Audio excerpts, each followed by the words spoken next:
यहाँ पर जो आपके सामने लिखा हुआ है, क्या लिखा हुआ है कि how to score 50 out of 50 in maths and 200 out of 200 in maths. मतलब प्री में आप 50 में 50 कैसे लेकर आ सकते हैं और मेंस में आप 200 में 200 कैसे लेकर आ सकते हैं। ठीक है, तो यहाँ पर कुछ पॉइंट्स मैंने लिखे हुए हैं जो आपको काफ़ी ज़्यादा मदद करेंगे यहाँ पर अच्छा स्कोर करने के लिए, जिनमें सबसे पहला पॉइंट यहाँ पर ये है कि आपको कभी भी अगर कोई भी गवर्नमेंट एग्जाम निकालना है ना, तो उसके लिए सबसे पहले आपका सिलेबस का कंप्लीट होना बहुत ज़रूरी है। यानी आपका सिलेबस 100% कंप्लीट होना चाहिए। अगर आप ये सोचेंगे यहाँ पर कि नहीं यार सिलेबस को हम थोड़ा सा जो है वो ढीला से लेकर चलते हैं, जैसे कि आजकल के बच्चों के अंदर पता है क्या है, बहुत शॉर्ट टर्म में सक्सेस चाहते हैं, बहुत कम समय में वो सक्सेस चाहते हैं, पेशेंस नहीं है।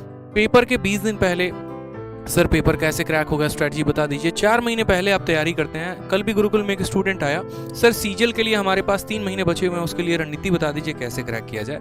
मैंने पिछली बार भी यहाँ पर ये बात कही थी कि यार 2 महीने में 3 महीने में पेपर नहीं निकलता है। पेपर जो है वो एक डेडिकेशन के साथ जब आप तैयारी करते हैं ना तो निकलता है। ये एक ऐसा जंग है जिसके लिए आपको बहुत पहले से प्रिपेयर होना पड़ता है, बहुत पहले से आपको अपना माइंडसेट रेडी रखना पड़ता है। ठीक है, तो अगर मान लीजिए कि आप किसी भी एग्जाम को दे रहे हैं, चाहे वो CHSL हो, CGL हो या कोई भी हो, तो वो आपका तभी क्वालिफाई होगा जब आपका पूरे तरीके से आपका सिलेबस जो है वो कंप्लीट होगा।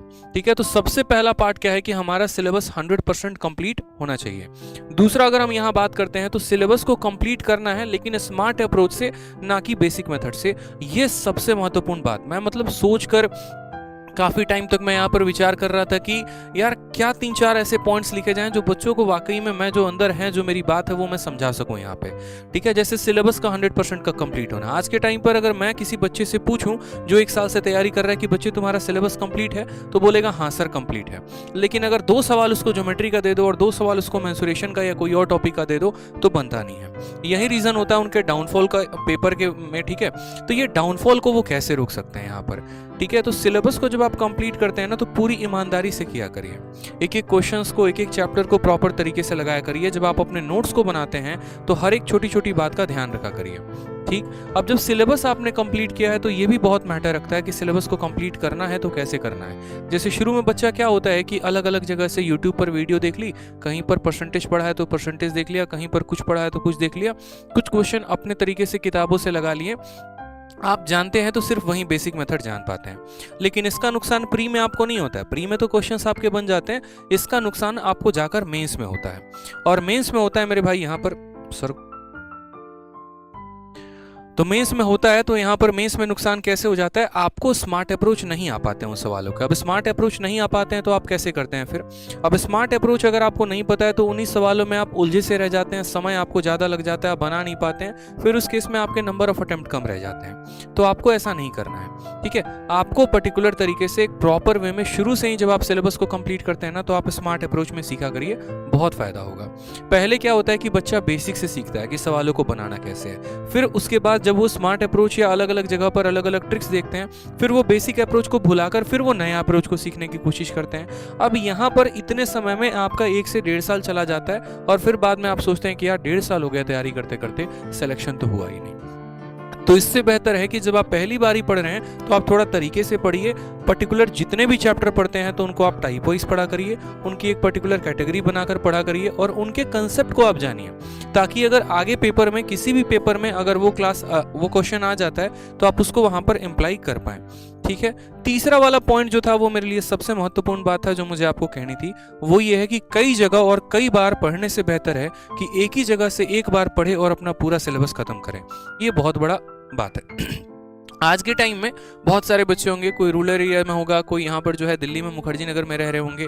मुखर्जी नगर में भी कुछ स्टूडेंट के हालात ऐसे हैं, आज इनके पास डेमो के लिए गए, उनके पास डेमो के लिए गए तो 2-3 महीने तो डेमो में निकल जाते हैं। जो बाकी बचता है उसके बाद यहाँ पर थोड़ा इनका वीडियो देख लिया, थोड़ा उनका वीडियो देख लिया। ठीक है, तो ऐसे करोगे ना मेरे भाई तो बहुत मुश्किल होगा, फिर तो सिलेक्शन बहुत मुश्किल है।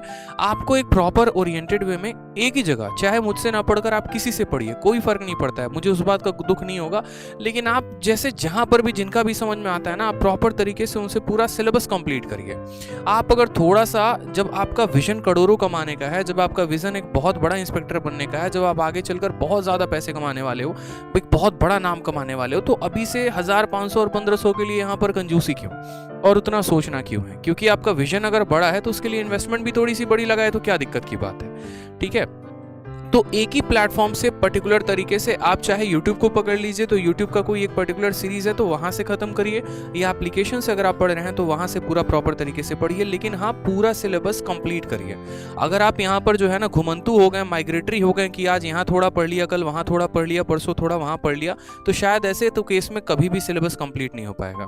सेम तरीके से अगर आप एग्जाम की भी तैयारी करते हैं तो कम से कम ऐसा करिए मेरे भाई कि आप पर्टिकुलर फिक्स होकर तैयारी करिए। ये नहीं आज एनटीपीसी आया तो फॉर्म भर दिया, उसकी तैयारी में लग गए, कल सीजीएल आया तो फॉर्म भर दिया, उसकी तैयारी में लग गए। ऐसे करोगे तो कभी भी बड़ा मुश्किल सा हो जाएगा आपके लिए हालात। तो ये भी बात का आपको ध्यान रख के चलना है।